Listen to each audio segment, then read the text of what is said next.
You feel this nervousness on the phone there? Sir, I've been trying to make an urgent phone call up there. Well, I don't think it's something I want to do on an overseas phone. You gotta make some phone calls. Hang up the phone. Prank caller. Prank caller. Ladies and gentlemen, welcome once again to Packernet After Dark. This is the call-in show, the Packernet Podcast Network. If you'd like to call in, if you'd like to participate in the show, please feel free to do so. The phone number here is 608-501-0718. New callers go directly to the front of the line. It doesn't appear we have any new callers today, unfortunately. So let's go ahead and get started with Omar. Going on, Omar the Firefighter. How y'all doing? I'm sure y'all doing great. Like, this is the first time I think I called, maybe since week one, before game was over. Like, this is what I'm talking about. This is playing like how we always wanted to see our team play. Against a great team, smacking them in the mouth, and we coming out kicking ass. Sorry, we are. I love it. And I don't know how, it's like some miracle balls, but like I remember Jordan Love threw that ball up to Christian Watson. Looked like it was going to be an interception, went right over his head. Christian Watson called it. Like, all our stars stepped up in this game. Christian Watson, they're going to pass rushes, and Parsons and Gary, like the linebackers, both of them. Like, it was just everybody who we needed to step up, stepped up, and I love it. And I'm not even mad at Josh Jacobs for not being able to run, because the line I blocked him, but Right. Wilson coming in there just doing his thing. I don't know if they say, Jacobs not in there, they passing the ball, but I love it. I love they gave Valentine some opportunities. He's really proven how, like you said, he should be our starting cornerback. Valentine did a great job. It's just, I'm loving it. You know what I'm saying?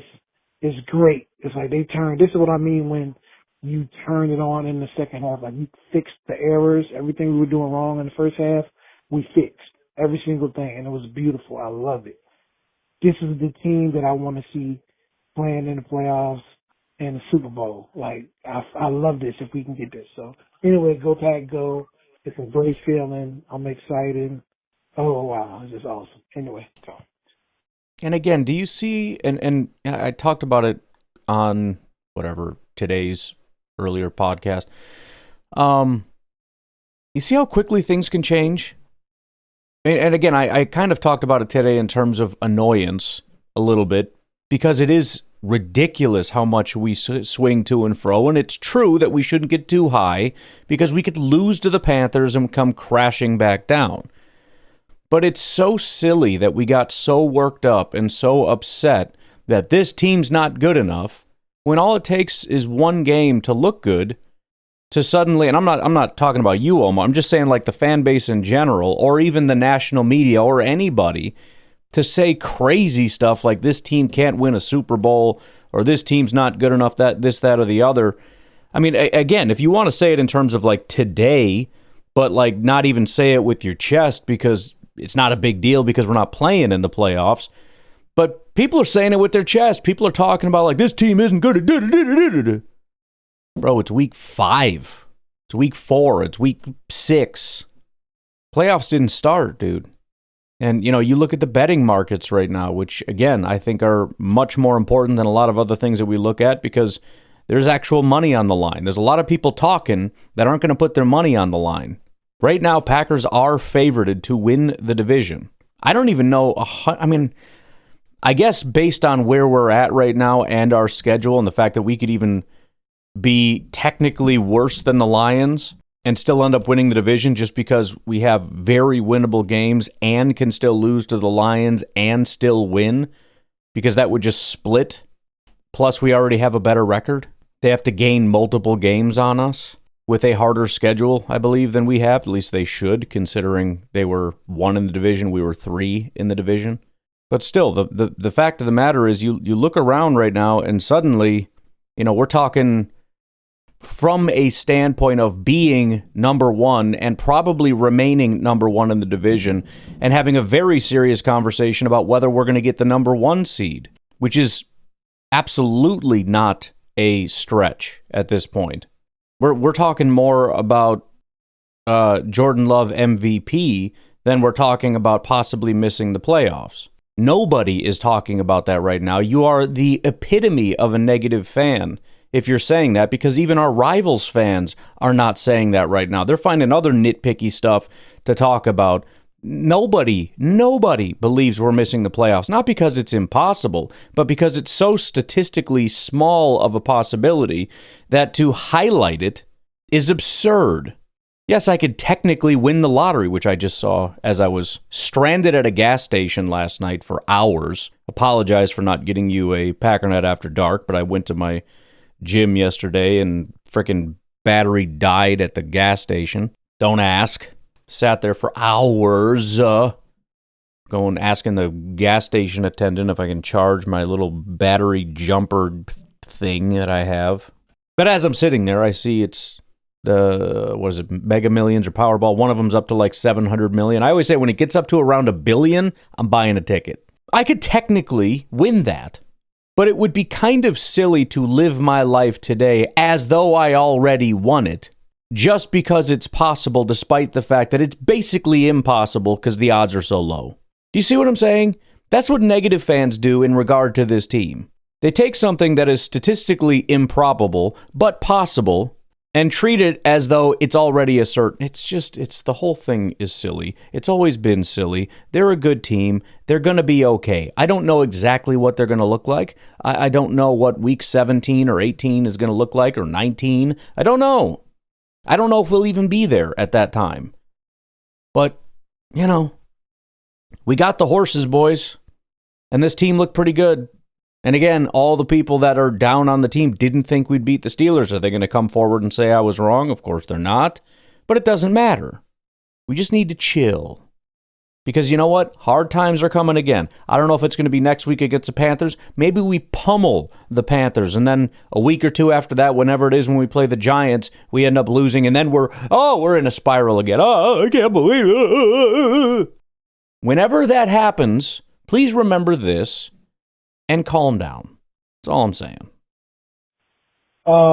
This Omar the firefighter calling back again. I'm kind of getting pissed because couple of things that they've done in this game trying to cheat.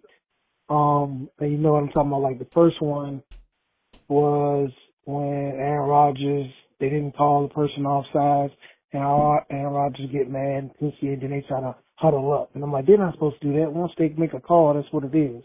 Oh, I know. And, they cheated us. But that was after they did what a guard automatically had to play.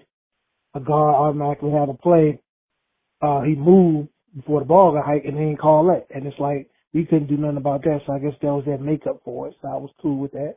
But then you had the whole touchdown review crap where Valentine looked like he smacked the ball out the receiver's hand, and then they said after replay review, I'm like, they ain't had no timeouts. So in reality, there should have been a call on the field. Like, I don't like this cheating crap that they trying to look out. That's upsetting me. But anyway, it is what it is. We still should win this game, I'm sure. But also, I have an extra ticket. I'm going to the Carolina game. I think the cheapest ticket is $199, $200. So I have an extra ticket because my brother can't go with me. He's stuck in Jamaica in a hurricane, and I already paid for everything. So if somebody wants to go and just pay that, the ticket I had was more than that. Some good seats. If you want to go, if somebody want to message you, I have no problem. I can meet them at the game, and then we can go in together. So this offer is available to anybody. I'm not even trying to make no extra money off of it. But anyway, go Pack, go. You got me thinking now. Yeah, I'll, it's always hard to kind of connect these things a little bit, but any way you can, if you want permission to put it up in the Facebook group, you've got my permission to do that. Otherwise, if anybody wants to go, you can reach out to me, you can text me or whatever, and I'll try to get you in touch with them. It's a pretty good price. And you get to hang out with Omar the firefighter, so worth the price of admission right there. Well, game just ended, and obviously it was a great game. Just so much to talk about. Valentine did good. I mean, gosh, Rashawn Gary, 2 sacks, Peppers, Parsons with all his pressures. I loved how you could hear the fans chanting "Go Pack Go" over the TV broadcast, so it must have really been loud there. Just a great game. Love the clutch. Tucker Kraft, hello. I mean, dude and what a stage to do it on. Sunday Night Football, so everybody sees it. Just great all around. Some of the ref calls were kind of ticky-tacky that kind of helped the Steelers in their first half. I thought that pass interference on Keyshawn when the receiver came back. I don't know what to do in that situation. If you're running down the field behind a guy and he decides to stop and go through you, I mean, I know that a defensive player can maintain position, so I don't know, but whatever. There was another holding call on, I think, Keyshawn. It was so, like his fingernail glanced the dude's jersey, but it didn't make a difference, so that's fine. And I think they were probably better in the second half. The refs, I mean. So, it's just what a freaking great game, man. To go in there and that was one of those games where the Packers played a little better. Like, if they just played that good, we'd be undefeated right now. Yeah. You know? So, ain't going to say anything crap about it. Everybody looked good. I thought coaching was good. Christian Watson comes back from nowhere, looks amazing. Freaking pancaking dudes. It was just a great game. So I can't wait to hear everybody complain about it tomorrow. Just kidding. Even if they do, whatever. Say now you want a fan, just be a bad fan. Go ahead. But and by the way, as per your question, I wanted Rodgers to play horrible tonight. I wanted to sack him 15 times. I wanted it to be horrible. I wanted him to hate that game last night. But that didn't happen, but I think we got the better of him. I mean, obviously we got the better of him. I was just afraid he was going to go nuke, scorched earth, which he did. So, I mentioned Valentine. Dude made some plays, man. Metcalf is a freaking freak. Yeah. It's like if Watson, gained 30 pounds of muscle. It's just nuts. So, great game all around. I'm babbling now because I'm freezing and it's raining. But anyways, hey, go Pack go. Boom.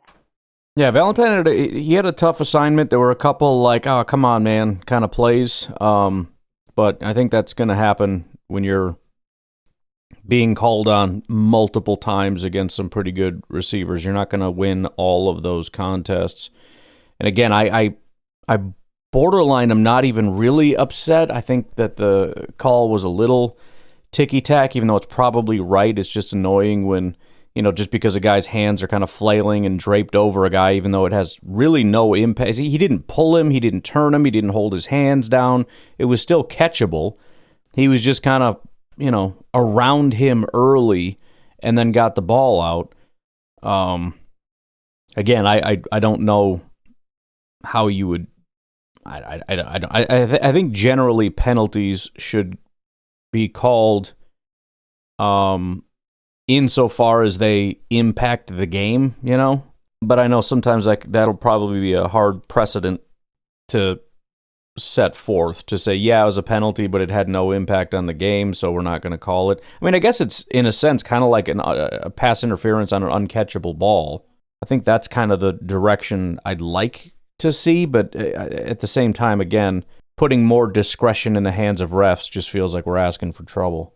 But anyways, no, I thought he played well. He plays physical. He's going to make more plays than at least Hobbs. I mean, Keyshawn, he had a really bad day, but he's made some plays this year. It's part of the reason I don't want to come down too hard on Keyshawn. He's been actually pretty decent this year. That was a rough freaking game, though. It was about as bad of a game as I've seen from a corner. But yeah, we'll see. Like I said, I'm not sure if they're going to continue playing Valentine or if that was more of a matchup thing or what.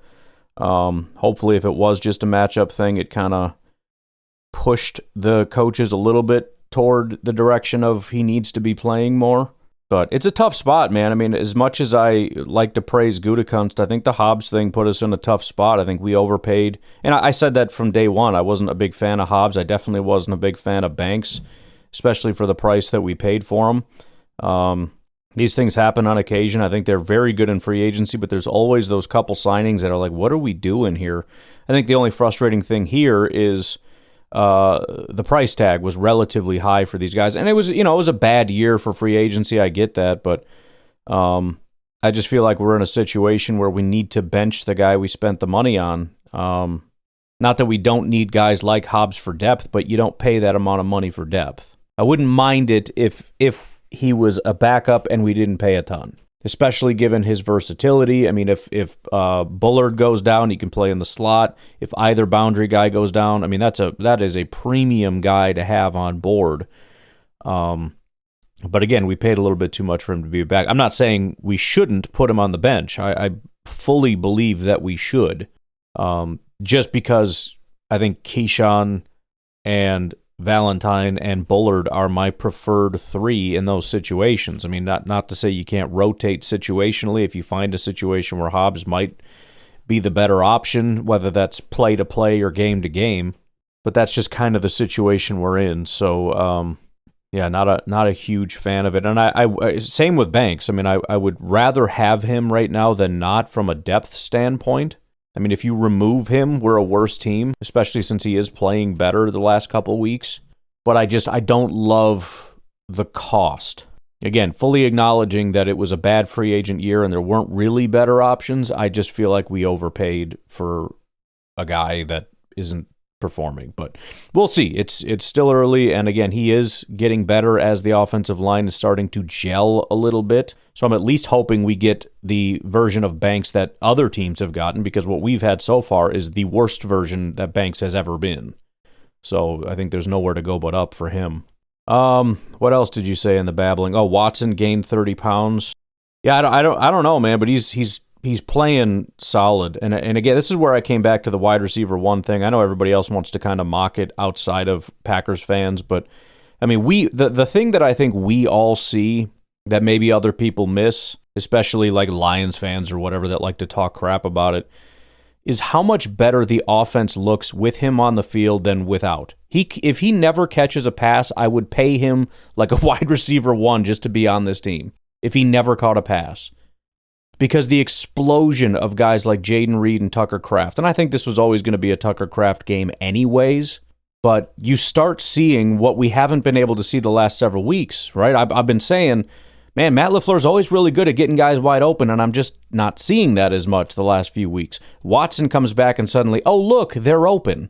Now, there's a good amount of like wide receiver screen type stuff, which is always going to have some this, that, or the other, but I don't know, man. I mean, Watson by himself creates some separation in terms of just he's outrunning guys. I mean, you got a situation where the ball's a little bit behind and Watson stops and the corner still doesn't get there in time. Like, that's the kind of speed that Watson has.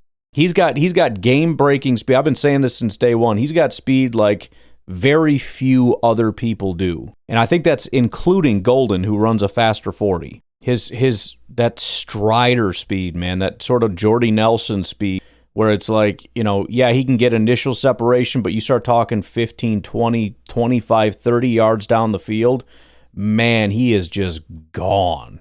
Then you add in, like you said, he's adding the weight, that physicality is there. It used to be he's like more of an MVS where he's a speed guy, but he's not very physical and he's not really good hands, and it's kind of like whatever, at least we got the speed. Now all of a sudden he's like mossing dudes. He's going up and high pointing the ball and just ripping it out of, I mean, he's doing some tight end type stuff. You start putting those two things together, what he does for the offense, his speed and what that does for the offense as well as him, and then also his hands, which have severely improved. No, let's just say massively improved. But also that sort of physicality 50-50 ball stuff. I mean, I'm all in. Like, other guys I'm not so sure. Dobbs I don't think gets to that level. I'm not there with Reed yet, although he's definitely shown flashes of being very good. Golden, I think, has that ability, and I think we're going to see it. I'm still not worried about it. But Watson, I think, has just checked the box for me. And again, if it wasn't for the injuries, it would be pretty much 100% pay the man. We have to see him finish. He has to finish the season. He cannot miss one more game. I don't care if it's the flu. He can't miss a game. If he has a freaking stomach flu, a torn toenail, whatever it is, he better play. Because if he misses one single game after missing half the season and missing half the season every single year that he's been on this team, then I don't know if I can get behind backing up the Brinks truck for him. And I want to. I want to give him all the money. I love that freaking guy. But he's got to stay on the freaking field, man. All right, let's take our first break. We'll come back. We got Benny. Never a doubt. Never a doubt. This is Ben from Minnesota. What's up? Tucker Kraft is the best player on our team. Hands down. Guy's amazing.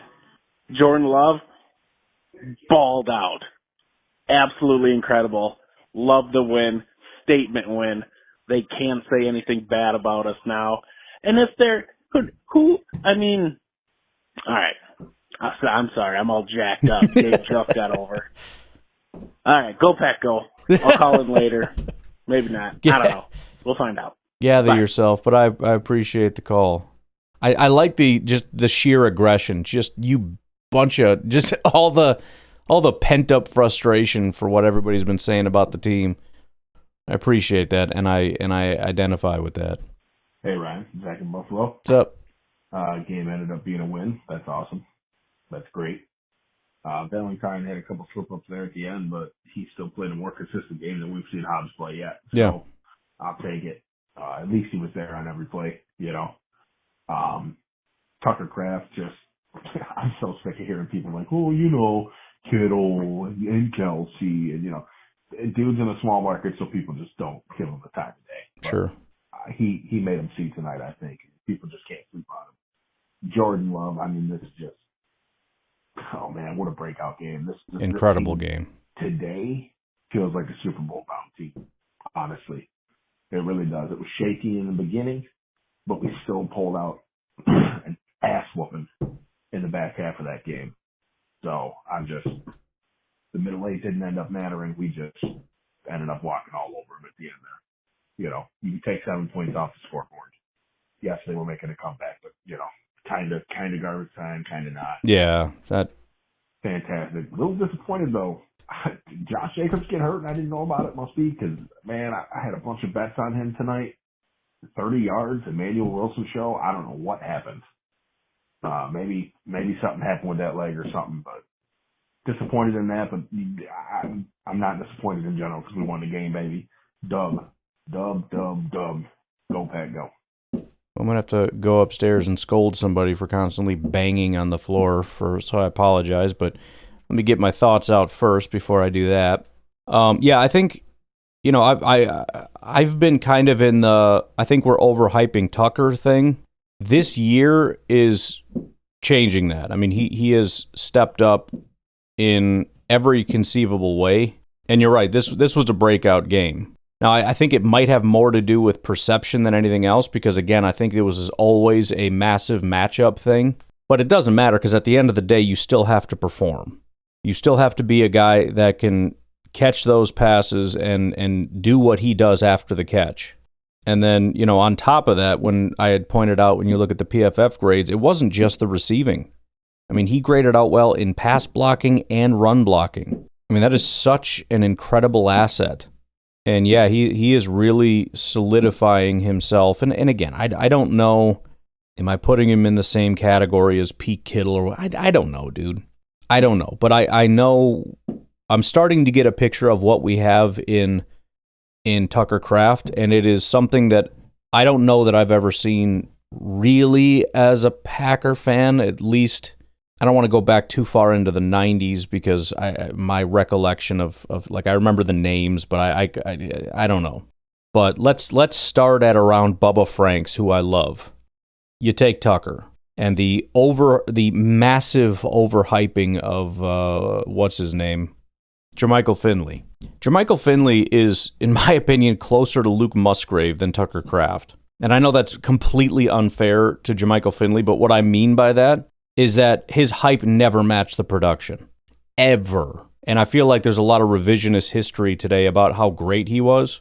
And again, all I remember about Jermichael Finley was Every year we said, this is the year he's finally going to break out. This is the year he's finally going to do something. This is the year all that size and athleticism and everything's finally going to pay off, and it never did. So what tier would I put him in as compared to the greatest tight ends of my lifetime, like Gronkowski? I don't know, dude. But would I put him over any tight end that we have today, or any tight end that the Packers have had since, let's say, 2000? Yes. Now, there's, we had Mark Chmura. Again, I definitely remember Chmura. And I know he was an asset, and I know he was a good player, and I know he was like kind of similar to the offense we have now, where he was good, and we also had a bunch of other wide receivers that kind of took a little bit away. Maybe it's like a Chmura guy. I don't know. I don't remember at that time. Obviously, I didn't have a podcast. I wasn't delving into Chmura the way that I do the guys today. I was a much more, diehard fan, but diehard casual, if that makes sense. I don't know what freaking stats there are. I don't know what's going on around the rest of the NFL. I just know when the game's on, I go crazy. That's it. And I know guys' names, and I cheer and I yell. But again, I would take the Tucker that we're getting right now over Finley and Franks, and probably Chmura. And if it's me, I probably have Bubba Franks at the top of that list. I love Bubba Franks. I just remember that guy was unstoppable in the red zone. He was a touchdown guy. He was like the John Kuhn of tight ends. Which, by the way, was the funniest thing ever. You get down into within like the 5-yard line, and the crowd is screaming Kuhn. And it's like, bro, be quiet. You don't need to tell. Like, I know the other team already knows, but you don't need to tell them. But yeah. And I don't think it's recency bias. I really think that Tucker is above those guys. Obviously not cumulatively in terms of statistics, but I'm saying on a play-to-play, game-to-game basis, I think you take Tucker, and I think, I believe that over the course of his career, you'll see that he will surpass these guys, assuming he plays long enough, pending any kind of issues or whatever. So, yeah, we're very fortunate to have Tucker, and it really just goes to, again, why we should have optimism. I understand the annoyance with, this isn't good enough, and that's not good enough, and all this kind of stuff. But, man, if you're down on the team, I'm not saying you have to believe we're going to win the Super Bowl. I don't believe we're going to win the Super Bowl just because, again, statistics. I don't believe anyone, in terms of like picking a single team, would I say, do I think they're going to win? No. Somebody has to, but I'm not picking any one team and saying that team's going to win the Super Bowl. So no, I don't think the Packers are going to win the Super Bowl, but that it's not because there's some massive deficiency. We live in this such a woe is me kind of mentality. So unbelievably ungrateful for how good of a coaching staff we have, whether you want to acknowledge that or not, how good of a quarterback we have, how good of a GM we have, how good of, the ownership is, but also Tucker Kraft, who is without question a top 5 tight end. Where you go from there, I don't know. Is he number 1? Is he 2, 3? I don't know, but he's certainly top 5, which we haven't had. I don't know. We got Josh Jacobs, who, it's a struggle with the offensive line, and occasionally there are those weird Emmanuel Wilson days. I don't know why those things happen, but they do, and the Packers, fortunately, have just been kind of doing the ride with the hot hand thing, which I think is the right thing to do. But, when you look at, we have Christian Watson, we have Matthew Golden, we have Romeo Doubs, we have Josh Jacobs, we have Tucker Kraft, we have Zach Tom, we have Micah freaking Parsons. We have Rashawn Gary. We have Devontae Wyatt. We have Edgerrin Cooper. We have Xavier McKinney. We have Evan Williams. And people spend all their time whining about the fact that the corners aren't good enough. God. It's like spending all of 2010 saying, we don't have any edge depth. Eric Walden, Frank Zombo, Brad Jones. It's just not good enough. So, Tramon Williams is pretty good, though. Yeah, but what about Zombo? Frickin' Zombo, man. What is he even doing with his life? I don't know, man. I don't. Yeah, okay. I don't know. I don't have to tell you. Sorry that you're suffering through this in such horrific fashion. I'm very sorry for your loss. All right, let's take our final break. We'll come back for Chris from Alabama.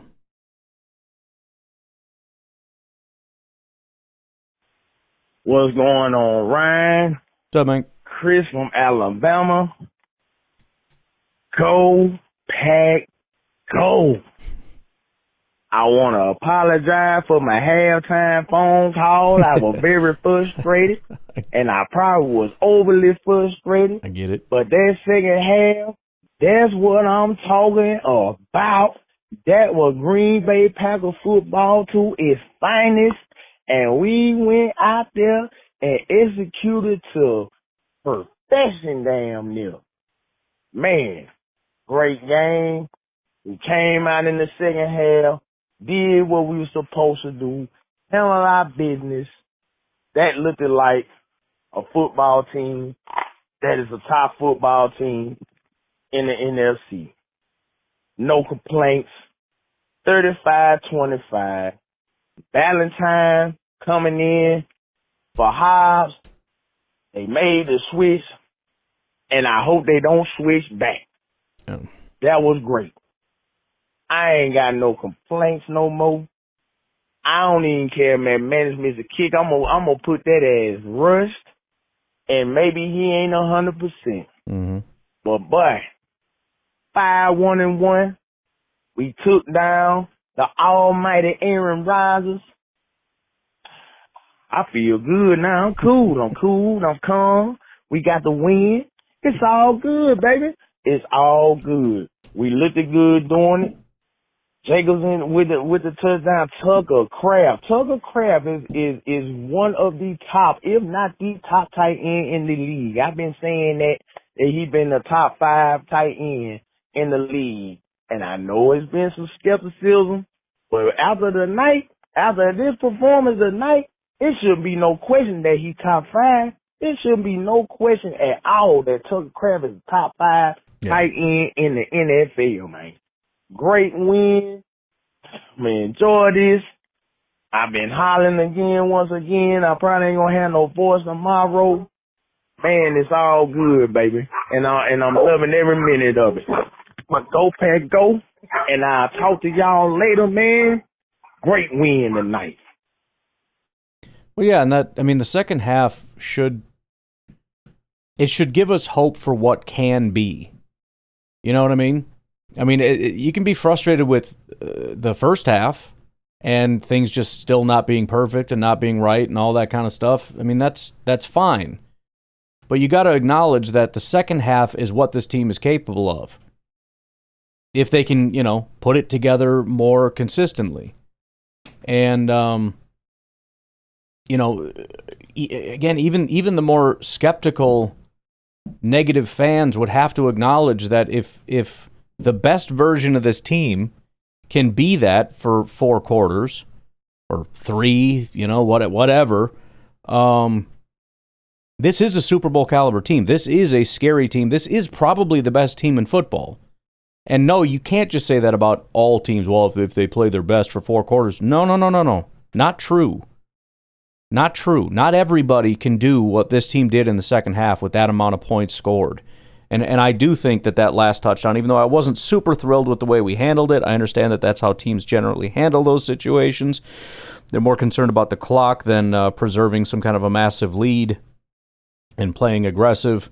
I do consider that a garbage time touchdown. I don't think that the team playing, if this is the second quarter with 11 minutes left, that they play the way that they played, and I don't think the Steelers scored that touchdown. I think this is a bigger win than what the score showed, which was still a big win. But the amount of points that they scored, and even the performance of the defense and the way that they perform on third down, it has to be one of the scariest teams in football. And again, I will acknowledge other teams when they're scary. I think the Chiefs are starting to ramp it up. The Lions, as I've said, are a good team. I don't think their defense is as good as our defense, but they're a decent defense, and their offense is always pretty scary. But even they, I don't know if they touch this team at its best. The Eagles, give me a break. They're going to have to severely ramp it up from what they've been doing for me to start taking them seriously. You got some other teams that have some interesting stuff going on with the Colts. I haven't super paid attention, but as far as their offense apparently is going, I'm sure Jonathan Taylor and the new coaching staff and all that are playing a big part of it, but Daniel Jones seems to be playing well. You got the young gun out in New England that's seemingly coming along pretty strong. Again, I don't know much else about the rest of their team. I haven't had any reason to really dig into those teams.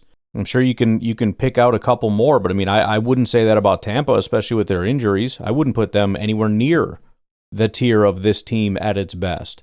Obviously, it doesn't even bear mentioning Chicago and Minnesota. Give me a break. Dallas doesn't have a defense. Trying to think what other, I guess you got the NFC West. 49ers injuries are pretty devastating. It would be hard for them, like without Bosa, to get up to that level. Seattle, again, I don't know. I can't imagine, just because of how good. Let me put it this way. I don't know how many Packers teams of the past could mess with this team, including teams like 2020, even if you say the offense in 2020 was better than this offense, even at its best, fine. But that 2020 offense, we see what happens when it goes against an elite defense. And what the 2020 team didn't have was an elite defense. So this offense would be able to attack the 2020 defense. The 2020 offense would not be able to handle the 2025 defense. Yes, there needs to be more consistency, and we got to get some stuff ironed out. This is probably the worst offensive line that I've seen in the Matt LaFleur era, which is certainly concerning because that's a very important piece, but Jordan seems to be handling it very well, and the offensive line seems to be getting a little better, at least as far as the pass blocking is concerned. So, yeah, I mean, you should be excited, and you should remain excited even if next week isn't as promising, because at the end of the day, those things, pending any injuries, are still there, and it really just comes down to, again, the regular season is just about stacking as many wins as we can to get us to the postseason, and hopefully as high a seed as possible. From there, it's about what team are you once the playoffs kick off. So asking the question of what team are you in the middle of the regular season is kind of the wrong question unless you're concerned about the amount of games we can win next week, etc., etc. But we keep asking the wrong questions. We keep asking, is this a playoff team in the mid-regular season? Who cares? Can it be at its best is more of an important question. If you want to say, do I think it'll be, I guess you can answer that, but it's such a stupid thing to even speculate, considering week to week can be so unbelievably different, and probably will be. We're going to have probably at least one embarrassing loss to a team that we shouldn't lose to. The odds of us going undefeated the rest of the season are pretty low. So there's going to be disappointment. There's going to be frustration. So what? Ryan, beer cheese, Betty. And if I'm talking quiet, it's because my whole family's sleeping right now, but I gotta make this call, brother. Oh, it was so frustrating in the first half. Which is like that second drive where we scored. We had a rhythm, and everything was great. And Jordan Love was throwing these freaking quick passes, and then they got away from it. But then it's okay because then they figured something out. They flipped the switch in the second half, and it was just effing incredible, man. It's not about you, Rodgers. It's not about you anymore. It's about Love and Kraft and freaking Micah Parsons. It was so awesome, dude. That was a hell of a game, dude. That was a statement game. And you know what? I'm going to be honest. I think the Steelers are actually pretty good. And we made them look not that good. Granted, they kind of shot themselves in the foot there at the end with Metcalf, but I don't care. That's their freaking problem. They're a bunch of freaking losers, and we're not. Oh, what a game, dude. I'm just so hyped right now. Tucker Kraft, that's exactly what you do. You get him involved, good things happen. I'm telling you, man. And, Nixon is so clueless. He's so lost out there, man. I mean, there was one play where, it was like a screen pass, and, he was supposed to be covering the guy, and, he just goes back as if the guy is going to be running downfield. I'm like, why are you running back? Go freaking tackle the guy. And then he just, that penalty that they call on Nixon, the pass interference, was such bull crap. Because that Austin dude literally hugged him. Nixon didn't even touch him. And yeah, maybe Nixon should have turned around. But it's just bull crap. And then, I guess all of a sudden, they need to change the intentional grounding rule or whatever it is, because Rodgers spikes that ball. That is such bull crap, dude. That's a fumble, dude. I don't care what you say. If there's no actual intention of a receiver catching it, then it should not it should be a fumble. I mean, so what now, when a quarterback's getting sacked, he'll just throw the ball at the ground, and so, because he's not going to get penalized for it, it's not going to be a fumble? That's stupid. They need to freaking rework that. That's terrible, man. And shout out Tyron Hopper for getting in the game there and breaking up that pass for the 2-point conversion. Not that it would matter, but still really cool, you know. And I just thought overall this was a great game, man. Great game. Go Pack, go. Yeah, and again, as far as the situation with the referees, the penalties, whatever, it's the exact same thing that I was just talking about. I would love for there to be more intention-based. Rodgers obviously wasn't intending to throw it to anybody, but that's almost all throwaways. And I don't know if we want to start giving referees the ability to decide, yeah, you followed the rules, you know, you were outside the box or whatever, or you dirted it at a guy's foot, but I don't think you actually meant to throw it to him. I think you meant to dirt it at the guy's foot. And so that's actually going to be an incomplete pass or intentional grounding. Or, you know, you got outside of the box and then you launched it out of bounds. I don't think there was any, you know what I mean? There's almost never intention to actually get it to somebody. They leave that nuance in there because we don't want referees doing that. You know, if it's a bad pass going, I don't know if you meant to do that. I think you were throwing it away. I'm throwing a flag on you. So I guess what I'm saying is you can't change it because it creates more problems. And so it creates some loopholes. And I think Rodgers was extremely intelligent for seeing that and exploiting that loophole. Let's go! Tucker Kraft on tight end day. Big day. Christian Watson, good return. Matthew Golden could have gotten a tutty. That would have been nice, but it's fine. Brandon Menace 2 for 4. You know, a little rough with his injury and whatever, but let's go. Go back, go, man. This is one of the callers talked about how we come back together in crunch time, and this game was a little bit of that. I mean, the defense stepped up in the second half more, and I know they were playing like vanilla defense toward the end, just to make sure nothing big happens right away. But of course, Rodgers is pretty good at making something big happen against vanilla defenses. So that last touchdown by them, whatever. But man, that was a thrilling game. I'm happy for all the Packer fans that went, that they got a good dub out of it. Aaron Rodgers didn't seem too pissy about it. This is the passing of the torch right here. I'm sure he's upset that he doesn't have a win against all 32 teams.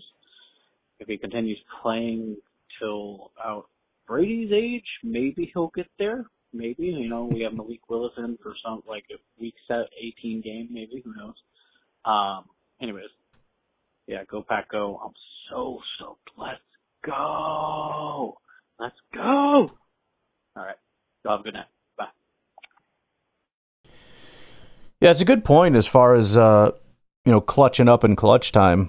You know, as annoying as it can be, and I guess mathematically it doesn't necessarily matter, but I feel like we've seen in the past with a lot of Rodgers teams, it was almost the exact opposite all the time. You come out hot, you start dominating, and then in the second half, the defense starts to fall apart and the offense starts to lose its rhythm, and it just becomes a question of, can we hold on long enough before these guys eventually end up coming back and beating us, you know?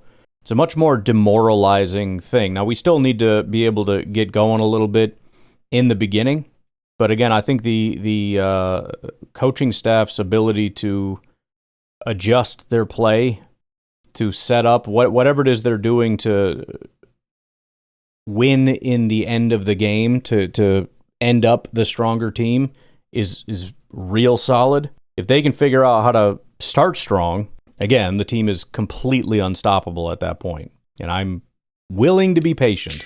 But, all right, folks, I'm going to leave it at that. You all have a good rest of your night. I will talk to you tomorrow. Have a good one. Bye-bye.